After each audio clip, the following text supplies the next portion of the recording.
Hello, hello. It is Dr. Megan here, and I'm doing a video of this and simultaneously going to be recording a podcast because as a mama who stays at home and works at home and homeschools, I gotta double up on things. So you're gonna hear a couple of the podcast stuff, a couple sponsors, but I want you to be able to have a video and I want you to have a replay of this. So here we go. We're talking diet stuff, okay? So it is January, new year, new you. Have you heard that? Everybody's like declaring these big health goals. And while I am here to cheer everybody on for setting health goals and intentions and changing our lifestyle, sometimes it can get just a little fuzzy. We've got to set these big, huge goals. I need to lose X amount of pounds. I'm going to go to the gym 8 days a week. I mean, it gets almost ridiculous trying to think and to see how people are creating resolutions that aren't necessarily long-term. And then when we come and talk about food stuff, when we talk about diet, that's where it can get also a little bit interesting because people think that we have to abide by this certain diet, that somehow there's this magical diet that's gonna solve all of your problems and meet all of your needs and get you to all of your health goals. Well, diet is important, but it will not get you to all of your health goals. It just won't. But we do need to have a proper mind about it and to be able to analyze it correctly because food is important, okay? So we're really gonna be talking about mindset today and just some, and how to go forward with you eating well. So yes, it coincides with January, but it really doesn't matter. You can decide to eat well whenever. You can stick to it. That doesn't mean perfect. There is no such thing as perfect. Okay, I want you to understand that. But there is something as consistent and there is something as long-term vision and proper mindset. So we know this food is everywhere. All sorts of foods, healthy foods, unhealthy foods, foods full of chemicals, foods that are, organic and, non-GMO and all that kind of stuff. Food is everywhere and we have to eat every single day. There is not a day that we don't eat. There's usually not a handful of hours that we don't eat. So this is not a topic that we can ignore. And this, I believe, is what makes food so good or such a big topic. Food is really good too. Food can heal and food can push and fuel disease and push and fuel symptoms. So food is important. It's not something that we can just ignore or do half the days of the week or just kind of pretend. But then we have this whole other thing. We have this diet culture and we have this world and we have this, especially as women, fitness inspiration, body image stuff that really starts to muddle food. Then we can go a layer deeper and we can have what we want to eat and what our physiology is at. We can have immense food cravings and all sorts of stuff mixed in with that too. So this is not an easy topic and this is not something that is simply going to be fixed by I'm doing Whole30 in January, something along those lines. There's nothing wrong with Whole30. There's actually not a lot wrong with many diet plans. It's just when it becomes this overwhelming and overarching thing where our body, we're obsessed with it, right? And we just can't, what am I trying to say? We just can't get through how to have a good relationship with food. Okay, so I'm gonna tell you a little bit of my story and my relationship with food. So I had a really good relationship with food until about 18. I went on a mission trip to Mexico.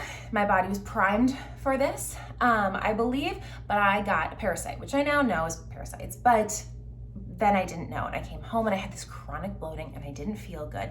And I always was naturally thin. I ate when I was hungry. I stopped when I was full. I was getting into nutrition, so I understood it. And pretty soon I just felt really icky. And then I gained 5 pounds, but I wasn't eating any different. And I just felt poofy. Everything felt inflamed. And that's what was happening. I had gut dysbiosis. My microbiome was off and I didn't know that. And so I now can look back and realize that I tried to control that. I tried to control the bad feeling. And what did I do? I tried to control the food that I put in my body, not in a healthy way. Like, okay, I'm gonna set this perfect plan. I'm not gonna eat after 5 p.m. I'm going to do this, this, and this. I'm only gonna eat these things. I'm gonna count my calories. Because I was trying to figure out how I could feel better thinking that the only thing that I was doing was eating too much, or there was some sort of simple food solution to this. Now, this was a while ago. This was in 2004. So the concept of the microbiome and all of these other things that we now know so clearly, the ability to sweat and drainage pathways and all that, like, I just didn't know. I only knew food and that food could heal. And so I tried to control it. And that became a very disordered relationship with food. And it came also in a disordered relationship with my body, when actuality, what was the problem was the parasite. It was the pathogen itself that was causing all of these issues, that was causing the leaky gut, the dysbiosis, it was just such an opportunistic, and I feel like it was a pretty aggressive parasite, to be honest with you. Different flora, different fauna. So you can get parasites not in third world countries. Most people have parasites in the US, but this, I think, was an extra special one. And so really all of this mess started with a pathogen. It started with a parasite, but I didn't know that. And so I'm not coming to you today as this like perfect relationship with food and, I never struggled with my body image, which I know some people don't, and that's totally fine too. But I had many years where food was an enemy and my body was an enemy. And I honestly still in my health struggle, I actually don't have a bad relationship with food. That is all healed. I don't have a bad relationship with my body, but I still struggle with my gut feeling so off that my body feels really inflamed. Like, there are times I feel like my fingers are like sausages, but they're not. And I can feel like I can't wear my pants because they feel so tight, but I haven't gained any weight and I wore them just a few days ago. So I still do struggle with inflammation in my body, kind of despite all the things that I'm doing. And it's just, it happens, okay? It's part of, I'm healing. It's part of the process. But still with that, I have healed my relationship with food. And that is really where I want my heart for everybody is for you to have a good relationship with food and be confident in what you're eating and how you are nourishing your body. So fast forward a little bit more in my story. Then I lived in mold and started chiropractic school. And you guys can listen to the previous podcast episode, my mold story, and even how to test your home for mold. That's another episode. It goes through a lot of that. I'm not going to dig into it, but I gained 15 pounds. Now I'm 5'10". It's not a ton. It doesn't look like a ton of weight on my body, but I felt absolutely horrible. I had a chronic stomach ache for 9 months, and what that did, and what the mold did, and what the pathogen, the parasites did, is it created this perfect storm of completely throwing off my hormones. And I did not have the proper signaling of leptin and ghrelin. So I didn't know if I was hungry and I didn't know if I was full. And I was always hungry. I would have breakfast, like a hearty breakfast, and I would try to eat healthy. I tried to eat so healthy. And I would get to school and I'd be like, oh my goodness, I need second breakfast. And thankfully there's a fellow student of mine in front of me always had trail mix. So I would eat their trail mix. Because I was so hungry, I'd have to pack. I was always hungry. And if I wasn't hungry, then I was overeating. Not because I chose to, because I had no hunger signal. Pretty soon I was like so full I couldn't even stand it. So that's where I was. And I couldn't stick to a nutrition plan. I'm not gonna say diet for anything. I couldn't do it. I was always hungry and I was always craving. And it really left me in a place of frustration and deprivation, because I looked at other people and thought, oh my goodness gracious, you can eat essentially whatever you want and you don't seem to struggle with that. Or you can eat healthy and stick to it and thrive in that, and you don't feel like you're hungry all the time. It was really a difficult place to be, from most, definitely like a physiological, but also a mental place too, because being always hungry and then I tried to once again control it, and this wasn't necessarily a bad control. I didn't want to become overweight and or obese. I knew that I wanted to be healthy, but I didn't know that I had to get to healing my gut. And so now I have a place of food freedom, because I was able to start, and for me, it didn't come from the foods that I was putting into my body. I had to start in detoxification and drainage and healing my gut and supplementing so that I could actually hear my body's intuition and to hear when I'm hungry and when I'm full. And then I could change my diet, and then I can see the results, and then I could change my mindset. But in between all of this food freedom, and where I was became a season where I was very, very legalistic about food. There was a time, but I still craved sugar. Here's the thing, I still craved sugar. So what I would do was I would for example, I didn't eat carrots or peas because they were too high in carbs, and I tried not to eat like any potatoes.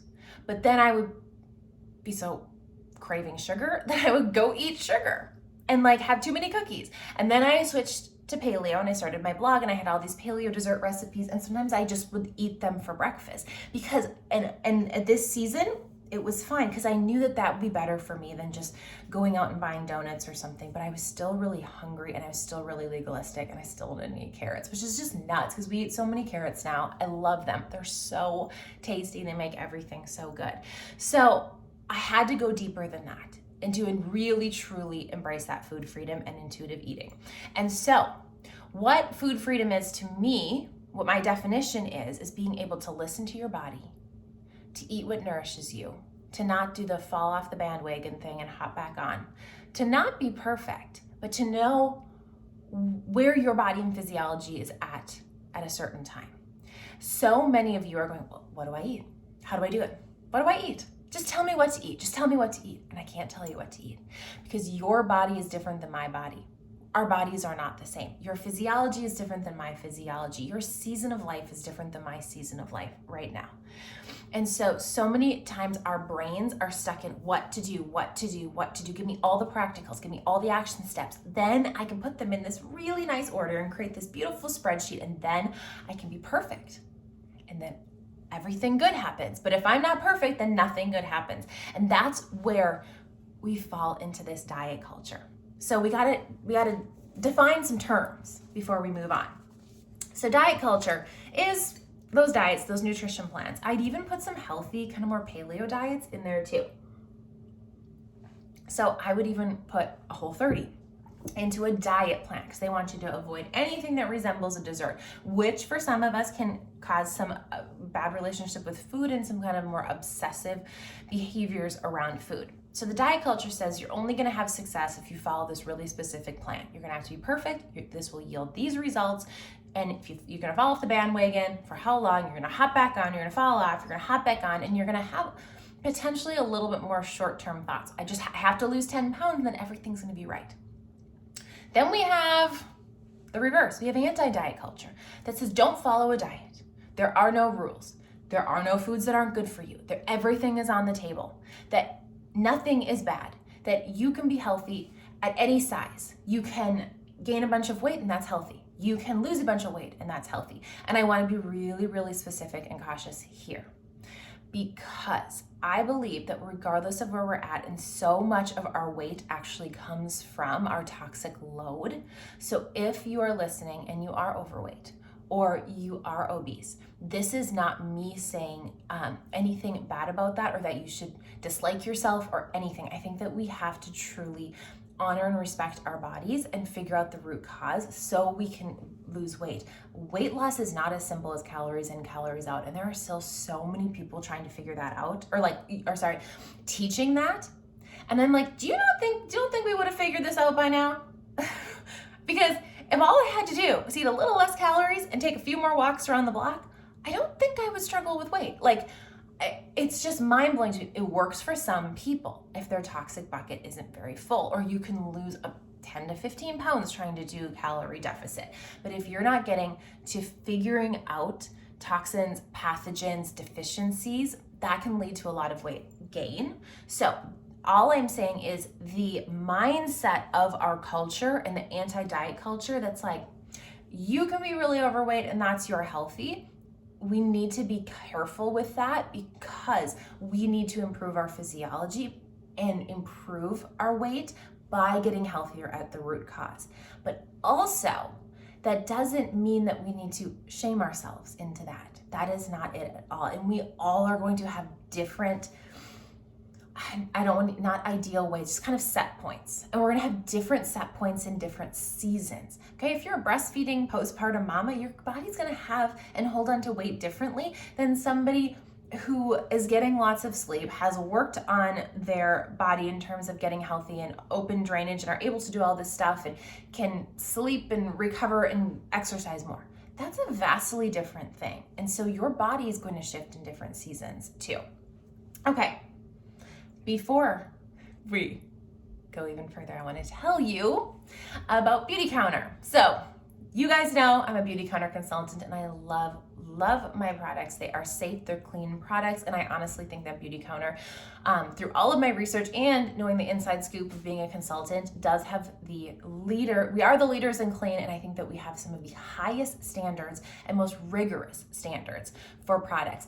Also, we make products that work, they perform, and you can have safety and performance together. So if you want to learn more about Beautycounter, skincare, makeup, body care, you can go to beautycounter.com/Megan Burnt, and always feel free to reach out to me for any personalized recommendations or anything that you need, because I've been doing this for a while and I love talking about what is the best thing for your skin, for whether you have normal skin or dry skin or oily skin or color matching skin twin or dew skin. Just let me know. Okay, so diet culture and anti-diet culture, both of them are very dogmatic, both of them are very legalistic, and neither of them are right. Another thing with food is we tend to think about it's forever. I have to follow this diet. I have to find my perfect diet forever. I have to, low carb worked. I have to find this forever. Intermittent fasting, I have to do it every day. I have to do it forever.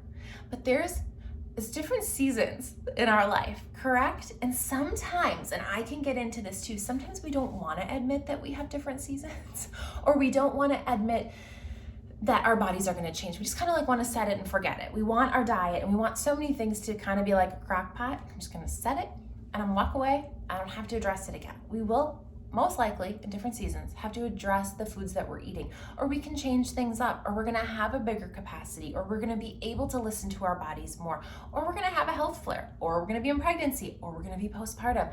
Those things happen, it changes, and that's normal. So I want you to change that mindset that that's good if things change, and that's also good if you get to a new place of health where you can add in more foods or you can have a little more flexibility. There's a beautiful thing there. It doesn't mean that it's bad. I went years without eating rice because I felt really, really icky eating rice. And now I can eat rice. And I will tell you, rice gives me so much joy. And it's just plain rice. There's nothing special about it, but it brings me so much joy because I couldn't eat it for so long. Also, eating one specific diet is not forever. But also, I want you to look at it this way. It's also not temporary. I said also a lot there. Sorry, friends. It's not temporary to fuel your body well and to work towards this. So we aren't going to say, once I get 10 pounds off, once I have washboard abs, once I fit into these jeans, whatever your goal is, once I feel better and the brain fog goes away, then I can go and eat whatever I want. Then I can hop off the bandwagon. It doesn't mean we are perfect, but this is something that we want to go to and honor our bodies, and we want to fuel them well for the long term. So here's an overall health tip that just far exceeds nutrition. Holistic health and healthy living isn't temporary. You don't arrive ever. You can get a lot healthier. Symptoms can go away. You can feel really good, but you keep going and you keep supporting your body. And that's a great thing. So what's the best diet for you? And that's the best one is the one that is right for you and your body in this season, for your toxic bucket levels, for your toxicity loads, for your deficiencies, and for your stress levels. If you're in a really stressful time, it's going to be different than when you're in a less stressful time. That's a lot, right? Okay, great. So what do I do with all that, Dr. Megan? Like, you just told me all these variables, and I just came on here to listen to, well, what am I supposed to eat? So the ideal is blending knowledge with intuition. I think you need to have both. So intuitive eating, listening to your body, but also having the knowledge to know what's a good thing and what's a good thing for your body. Because if you have, I'm gonna take gluten, for example. I'm a firm believer that we should all avoid gluten based on the hybridization of gluten, the glyphosate, and how it affects our body, both digestive and especially neurologically. All the autoimmune that we have now, it can drive celiac, it can drive Hashimoto's. It's just not my favorite thing, okay? That is my belief. But you have to have that knowledge. If you don't know what gluten is, you're not gonna know why you want to avoid it, what are the reasons to avoid it, how you feel on it, because you're not going to know. So you have to have knowledge and intuition kind of blended together. So intuitive eating with the health knowledge to back it up. So what is intuitive eating? In my opinion, it is not emotional eating, and we'll get into that. Emotional eating says, I'm gonna wake up today and I'm gonna eat whatever I want, and if it's donuts, I'm gonna go drive and get donuts, and if it's 86 grams of sugary drink at Starbucks, that's what I'm getting.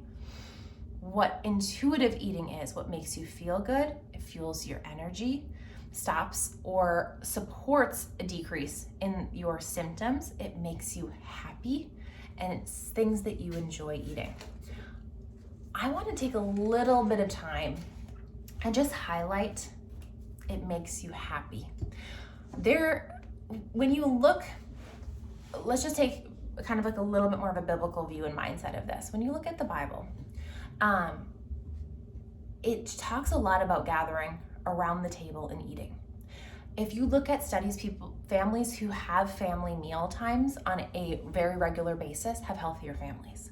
There's something about gathering around the table. Food is not just fuel. If it was just fuel, I probably wouldn't have to record this. There is a feeling with food. That's good. That's given to us by the Lord. So don't diminish that. I have been on keto diets before, trying to increase some metabolic flexibility, which my body struggles with. And metabolic flexibility is being able to be flexible in using, being able to deal with sugar if you're eating some more things that are sugar or carbs, but also being able to use fat for energy. And I struggle using fat for energy. Anyways, I've been on keto diets. I don't really feel that good on them, but also not very much fun. I don't thrive, though there are some good foods in that. And emotionally, I struggle with eating that way. So it doesn't make me happy. It doesn't fuel me. It's not going to be something that I can support long term. Now, you could potentially do some carb cycling and have some days of lower carbs and some days of higher carbs if that works. That also could be really too overwhelming for you. Everybody's going to be different in that. So I really want to just say that food is fuel, but food is also an enjoyment. It's an experience, and don't deprive yourself of that experience of food and giving yourself the ability to have some desserts and have some fun foods. There's tons of cookbooks out there that really work to celebrate and take out different allergens and different ingredients from foods that you can still enjoy some of your favorite things, not all the time, not in an emotional way, because you can so emotionally eat even the healthier things too, but do it in an intuitive way. So now emotional eating, that's going to be following cravings. That's not intuitive. So we don't want to eat just based on what we crave, because even though I have a good relationship with food, if I really sat down and said, what do I crave? I'm gonna eat all the ice cream in my freezer. I'm at a point where I can have a lot of ice cream in my freezer of all different varieties, and I barely eat it. I don't really crave it. But if I thought like, what sounds really good if I could, it's not gonna necessarily be the healthiest things, right? So we don't wanna go on emotions, but also we don't wanna follow just pure cravings, because some of our cravings aren't emotional, to be honest with you. And I think a lot of my cravings looking back weren't emotional, though I attributed them to being emotional. And over time of always being hungry and always craving sugar, it became emotional, but it didn't start being emotional. So this is where I just want to talk about pathogens. So if you are struggling from candida or parasites, mold can do this to you. It can give your body cravings. You can have too much bad microbes in the gut and not enough good and not a healthy balance, and you can cause cravings. Parasites are notorious for cravings. So if you're done eating and you have eaten good protein, carbs, and fats and all that stuff, and you just feel really cravey, could be parasites. And I now look back and I'm like, oh my goodness, it was so parasites. And I still, because I'm working on killing parasites, there's still times that I get done with dinner and I'm like, I feel like I need something sweet. I just need a little something. So even though I don't go, I just need to have like 3 pieces of cake, I could have a bite or 2 of cake and be be good. I could have a few chocolate chips and be good, but there's still this thing, and I know that I'm feeding pathogens in my gut. So I just want that. I don't think we talk about that enough in the health and wellness world, that pathogens create cravings. And pathogens can create some insanely strong cravings that far outweigh your willpower. So you're gonna think, I'm so weak. I don't have willpower. I can't figure this thing out. I can't figure out how to eat healthy because I'm so weak. And then we start getting down in this like really, we start to spiral in our mindset. When instead you can go, I am fighting a battle with pathogens. And I think there's a healthy place as you start this, of course, working with the functional medicine doctor and figuring out how to actually heal the body of those pathogens. You have to do that. You have to get rid of that pathogen, or the ones that are opportunistic and causing the imbalance. But also, you need to play with those cravings a little bit. You can't just fully deprive yourself. You won't be able to do that. So what I would do back when my cravings were bigger, and now when I still have some, I have Lily's chocolate chips and white chocolate chips, and I'll have those after a meal sometimes if I still feel like I need something. Figure out what's your thing that's going to help to satisfy those pathogenic cravings, but are going to fuel blood sugar dysregulation or anything like that.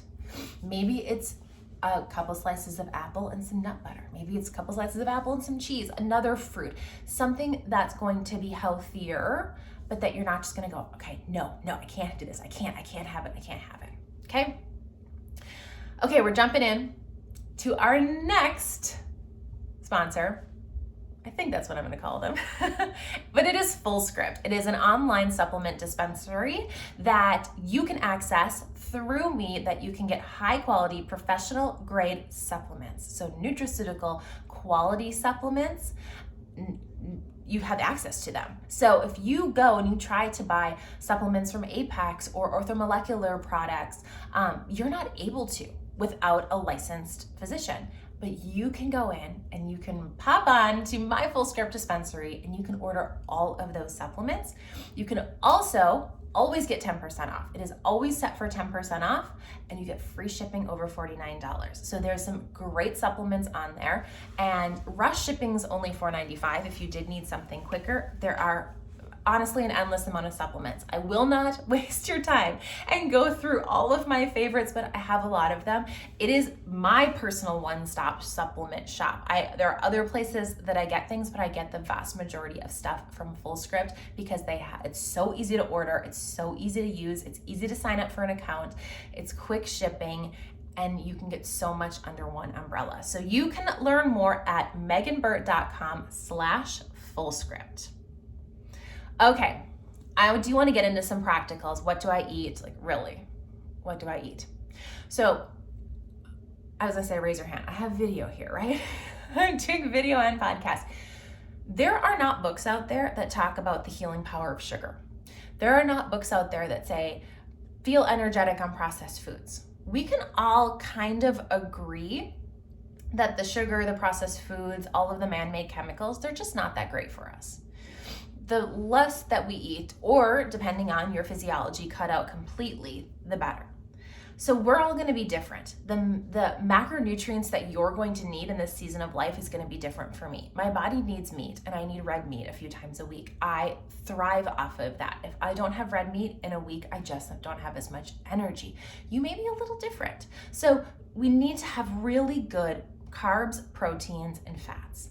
Good animal proteins, good animal fats. We need to also have butter and coconut oil and ghee and avocado oil. We need to have these healthy fats. Our cell membrane is made up of fat. We need fat. Our brain is so much made up of fat. We need fat. So do not try to cut that out. That the old low-fat fad diets of the 90s and kind of sneaked into the early 2000s, it's not the thing that's going to sustain your body well. So processed foods, we want those lower. We want to decrease PUFA, polyunsaturated fatty acids. So really those canola oils, vegetable oils, nut and seed oils, want to decrease those. You want to figure out your body's tolerance of carbs. So sometimes some people can have more carbs, it gives them fuel. Some people need to have a little less because it gives you brain fog, and it's going to change in seasons. I ate a lot of carbs when I was pregnant because I'm growing a tiny human, right? When my body was having a lot of blood sugar dysregulation and toxins and I was living in mold, I needed a few more carbs just to keep my mitochondria and my energy going. So veggies, eat lots of veggies. Fruits, figure out what fruits you feel good on. Berries are a great place to start. Green apples can be a great place to start. Grapefruits. Also, I really, really want you to find fun foods. What are fun foods that your body can do really well on? You need to have fun. You go to a church function and a potluck, bring your own dessert. There's so many opportunities for fun food. Don't deprive yourself of fun food, even if it's not perfect. Don't deprive yourself of fun food. I already said this, I'm all for going gluten-free. I'm all for high quality foods, grass-fed beef, organic, when possible, raw cheese if you can find it, and then just really make this long-term. It's not about deprivation. It's not about perfection. You want to make it as fun as possible, and also be okay to mix it up. There are different seasons. There were seasons when I didn't eat as many foods, and I'm in a season where, for the most part, I can eat more foods than I have before. There's still a lot I don't eat. There's still a lot I choose not to eat. I rarely eat sugar, or I'll have like a couple bites of something, of a cookie, because it flares my brain. I still am very, very sensitive to blood sugar and how that regulates brain fog, and it's just not worth it to me. I don't crave more than a couple bites, which the recovering person who had tons of cravings could not stop at 2 bites. Like, who eats 2 bites of cookie? That's just nuts. That's absolutely insane. And here I am being the person who eats 2 bites of cookie. So healing is possible. Moderation can be possible. If it's not right now, you might just have to totally cut it out. So figuring out what works for you. There may be times and seasons for stricter, putting that in quotation marks, stricter diets, different diets, more healing protocols, and that's fine. That doesn't mean that you don't have food freedom or you can't eat intuitively on that. You are figuring out at the bottom, at the end of the day, what you feel good on. I'm going to go back to that. Finding that knowledge and intuition. So what's right for your body in this season, for your toxic levels, maybe your healing journey, your stress levels, and your overall able to stick to it. We'll call it happiness and satisfaction. That's going to be the best diet for you. So if you have any questions, reach out to me. I am the most active on Instagram. You can find me online. You can find me on email. I am there. I love being able to teach with you, to talk to you about all these different topics. And if you so see fit, which this isn't for the video, I'm going to say goodbye to the video.